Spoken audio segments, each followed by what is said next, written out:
Shalom everyone, B'Shem Hashem Na'aseh V'Natzliach. We are in the Sefer Olam Hamidot. Be'ezrat Hashem we'll try to finish off Olam HaKa'as. That's it. After this, no more anger. Anger is going to be flushed out of our system. So one of the causes of anger many times is being stubborn. Meaning to say that even if a person is not the type to get angry, to be jumpy, to be nitpicking, to be he's not a person that is always impatient. Even if a person is not that, and normally doesn't get into arguments with people, but let's say someone starts up with him, someone really steps on his toes and starts bugging him. He might have a hard time, this person, to pull himself out of this machloket, out of this strife, out of the fight, out of the argument. Right? Why? He's thinking, what are you talking about? I'm right. And this guy is arguing with me without any valid reason. Happens a lot. This really happens a lot. And so why should I belittle myself and go over to him and ask him for forgiveness? I didn't do anything. He was totally and absolutely on the wrong, and I'm right. You know what? He should come to me. He should come to me and ask for forgiveness from me. And, So when you have such a thing, such a build-up in a person's mind, that he wants to stick to his principles and he wants to stay stubborn like that, even the biggest tzaddik could become someone extremely cruel, right? And even if he feels that there is, even if he sees people are getting hurt by his behavior, other people are getting affected, he won't change his mind, right? And what we need to do is to remember the arguments of over there by Moshe, right? In Parashat Korach, you open it up, you see, Korach comes against Moshe and starts saying all these things. You're not a Navi, who sent you? All the things, you open up the Parashat, you see. And who is greater than Moshe? And who is the bigger Rasha than Datan v'Aviram? Moshe Rabbeinu gave up on his honor and kavod and went to them and asked them to stop. He says, why are you continuing this machloket? Ask them to stop. They didn't listen, right? And they were swallowed up, right? They didn't listen, and then they were swallowed up.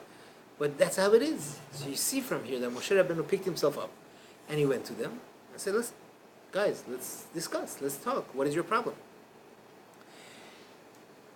This akshanut means being stubborn.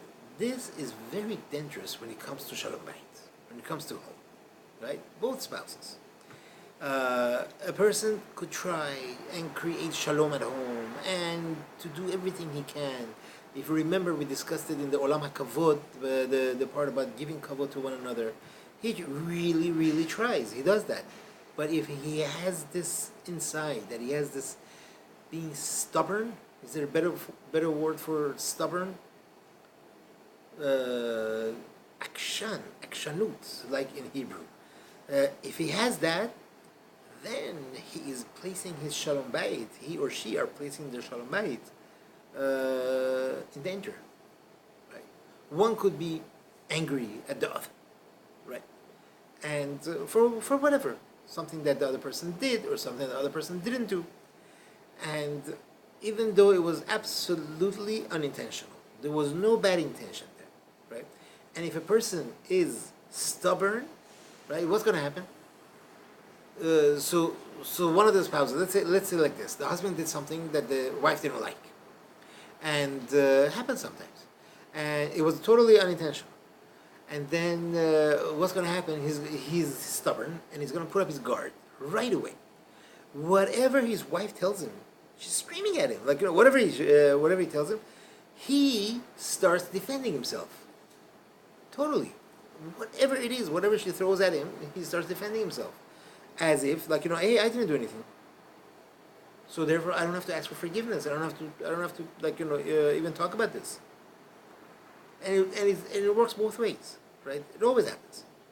So a person has to remember, look, Hashem is mochel. Hashem forgives his own kavod, and he said to erase his name to create shalom in a home. Right? And more so, we have to be very careful and let go of our ego, right?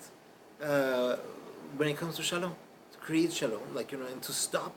It's nonsense, right? The truth is, Ba'alei Musar, they say, okay, the stubborn person must ask himself, what do I gain? What am I gaining here? Like, what's the benefit here? Right? The fact that we are arguing, the husband and wife are arguing, is it that important that, I should win? I should be the winner? Like, let's say one says one thing, and the other says, I better answer, otherwise I'm going to be the loser. That's what happens in every argument, right? You have to have a comeback. Ooh, I'm sharper than you, I'm better than you. You have to have a comeback. Because if you don't, then you're going to be looked at as a loser. And are you a loser? Right? Ezehu Gibor, who is the stronger one? Hakovesh et Yisro, the one that's able to conquer his Yetzer Hara. That's the real hero. That's the winner. The one that is able to be quiet and not continue the fight. And how much money are you going to lose if you give in and if you say, you know what, you're right, I'm sorry. Right? You're not going to lose any money. You're going to gain Olam Hazeh.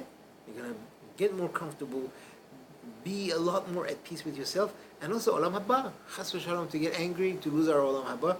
For what? For what? Now, most of us are not used to asking the other person for forgiveness. Like, to say, I'm sorry. Do you forgive me? Most of us are not used to it. But you know what? If a person starts getting used to this behavior, or like, of saying, like, I'm sorry, possible that I was wrong, if a person, that means you are putting down your stubbornness. You're breaking being stubborn. And after a while, a person gets used to it and it becomes easier. How many families don't talk to each other as a result of this? How many families for years don't talk to each other? And you know something? A lot of times, the real reason why that fight began is even forgotten. They don't even remember how the whole thing started. It's just that their kids know, oh yeah, my parents or my grandparents, they hate this family. Why? What happened? Oh, I have no idea. And it's a lot of times it's like, a petty things. Just because they want to be stubborn, just because, this and that, that's it. No shalom. Takes away all the shalom. Now, what happens if a person sees, going back, right? The person notices that his friend is mad at him. Definitely is mad at him. He needs to sit back and think, what have I done? What have I done? Maybe I did something on purpose. Maybe I did something unintentionally. That's why he's mad at me. That's why this is going on. And if he does find out, good. Try to fix it. Let's say he doesn't find out. He's thinking and thinking, what have I done? What have I done? What have I done? He's not coming up with anything. Again, he must put down his being stubborn and go to the other person and say, listen, I'm sorry. Is there something that you're upset about with me? And if I, chas v'shalom, did something, let me know so I could ask you for forgiveness. This is someone that you know, who's your acquaintance. If I did something, please let me know so I'll know what I've done. He says, this step that a person takes, you will be surprised how far it'll go. Depends how you approach the guy. If you approach him and say, hey, what's wrong with you?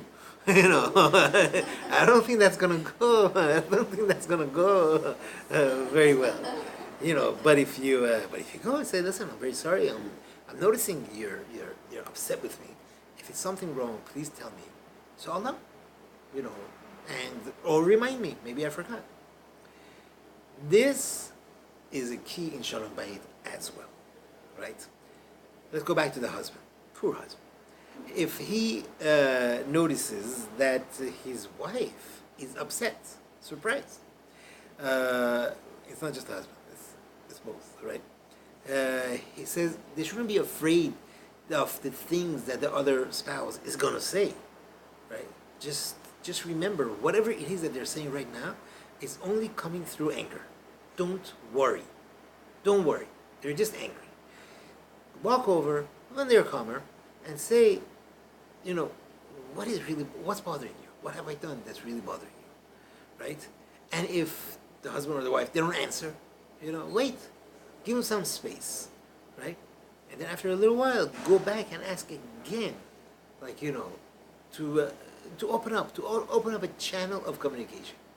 The person, when they're stubborn, right, they don't like to open these channels of communication. They just stay like, you know, I'm right. Why should I do this? You know, and it won't happen. Once they start expressing what is wrong, that's an opening. That's the best thing. The person starts expressing, that opens up and comes out and everything, and then they'll know what to ask for forgiveness from, and that is the beginning of the healing of machloket. Our Chachamim said, Mishnah in Masechet Avot, right? Mishnah in Perek He, Masechet Avot. They're talking about machloket. Oh, surprise, machloket. It says, machloket which is l'shem shamayim, a machloket, an argument which is for the sake of heaven, it stays. Right? A machloket which is not l'shem shamayim, it won't stay. Right? The Gemara says, what is a machloket which is l'shem shamayim? Machloket ha-bet shamayim bet hillel. That's for the sake of heaven. They're arguing and arguing. They're not arguing because they want to know, oh, I'm smarter than him. Hillel wasn't thinking, I'm smarter than Shammai, so hey, he just keeps arguing with him. No. Or I know more than him, or this. No. They are trying to figure out what is the emet. That's Leshem Shammai. They both know the text the same. They're both smart, so text the same. Very smart. And they're both striving for the truth. Once you have that, that's absolutely the Shem Shammai. They're not doing for their own personal gain. They don't want to be written in the book forever, like, you know, oh yeah, he was right. No, that's not what they're looking for. That's the machloket, which is the Shem Shammai, and it's good. It's needed and it's good because then the truth comes out much clearer. The what? Leshem Shammai, for the sake of heaven. Leshem Shammai, for the sake of heaven. That means that's done for the sake of heaven. Then it says, what is the machloket which is not Leshem Shammai? What do you think is the prime example? That the Mishnah, what does it say? It should say it's a machloket in Korach and Moshe. But the Mishnah doesn't say that. The Mishnah says the machloket which is not Leshem Shammai, it's not for the sake of heaven, that's a machloket of Korach and his people. It doesn't say Korach and Moshe. Why? He went up against Moshe. The argument was with Moshe. You know what the answer is? Moshe was not part of it. Moshe, in the contrary, Moshe went to resolve it. And if Moshe went to resolve it, then he's not a part of it. It's them, amongst themselves. That's what it is. The Mishnah is teaching us this. Moshe did whatever he can to bring peace. So he's off. What do you learn from here? That if you don't do whatever you can to bring peace, right, then you are a partner in this. And you're not so clean yourself. Right? A person could say, well, I didn't do nothing. It's them. If you don't try to make peace, if you don't try to create peace, you are just as guilty. And Be'ezrat Hashem, we should be zocheh to cleanse our midot, Be'ezrat Hashem, to remove the fire of anger from our hearts, and to become patient, and not to be impatient and nitpicking and stubborn. Then we are zocheh Be'ezrat Hashem to berachav shalom in this world and in the next world. Sefer Eshel Chochmah says, one who removes anger from himself, doesn't let anger take hold of him, the fire of Gehinnom won't take hold of him. That's what Rishi Chochmah says. No joke. And Bezrat Hashem, we should be zocheh to that level. Bezrat Hashem. Amen. We're back on the halachot, and we were discussing last time eating, if you remember the story with the fish and meat. Now, fish and meat or fish and chicken. Now we get to something even tastier. That is fish and milk. Right. So Sephardim, right? Most Sephardim, we have a custom that we don't mix fish and dairy, right? Again, because of some sort of a sakana, some sort of a danger that is in eating this sort of type of food. There are some communities that have a custom that they are lenient about butter. If you want to take your fish and fry it in butter, very healthy. So they are allowed to keep their custom, but if they don't have that custom, then no. Ashkenazim are totally mekel. So Ashkenazim could have their cream cheese and their lox and whip it together and smear it on the bagel and have us watching them eat it and drool. But sorry, we can't do that. But again, some communities don't even do the butter thing, butter and fish. So each community has to keep their minhag. They have pizza tuna, right? Tuna pizza. You know that they put tuna on the pizza and everything. So again, you never know. I'm telling you. You've seen pineapple. There's YouTube videos. Oh, Pizza really? Olympics, yeah. Which one? The tuna? The Pizza Olympics. No, the guy who had a parmesan pizza. No. Sounds good. Sounds good. Yeah, it could be possible. Now, if they want to, let's say someone by mistake made tuna pizza, right? They made their pizza and they sprinkled the tuna all over it and they put it in the oven. Now they took it out and someone says, hey, you're Sephardi, you can't have that. The truth is, once you've done it, you could be mekel to eat it. Okay? So make believe as if you don't know this halakha. And no.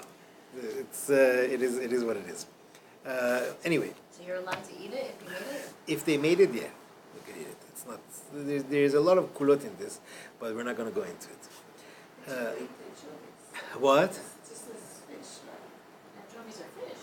Anchovies. The biggest issue is if you go to a dairy restaurant and you order Caesar salad, because Caesar dressing traditionally has fish in it. Is that right? Yes, and if it's a dairy restaurant, they will make their Caesar. They can make their Caesar dressing dairy. So I've learned my lesson. I've had to ask. That's a good point. Thank you for making that point. Is the Caesar dressing, does it have dairy? Wow. And if so, does it have fish in it? One place actually does have that. It's anchovies fish. 180. Either way. Thank you. Wow, good to know. Thank you. That was a good era. Now, going back to. How long do you have to wait between fish and You don't have to wait. You just gotta wash your mouth and eat something. That's it, right away. It's just like fish you and drink a cup of water and then go to the next drink a cup of water and maybe some bread or something that'll wipe the teeth, and then right away. It's not a problem. Now, a person must be careful to have two separate services, meaning pots, pans, forks, knives. Believe it or not, yeah. Ladles. No. Oh, I'm sorry. I thought you were like being sarcastic. No. We're going back to milk and meat. Let's go back to milk and meat. Sorry. No need. Just wash it and you're fine. It's not like that. It's a person. Sorry. Let's go back to basar b'chalav, milk and meat. So we should have a separate one for meat and a separate one for milk.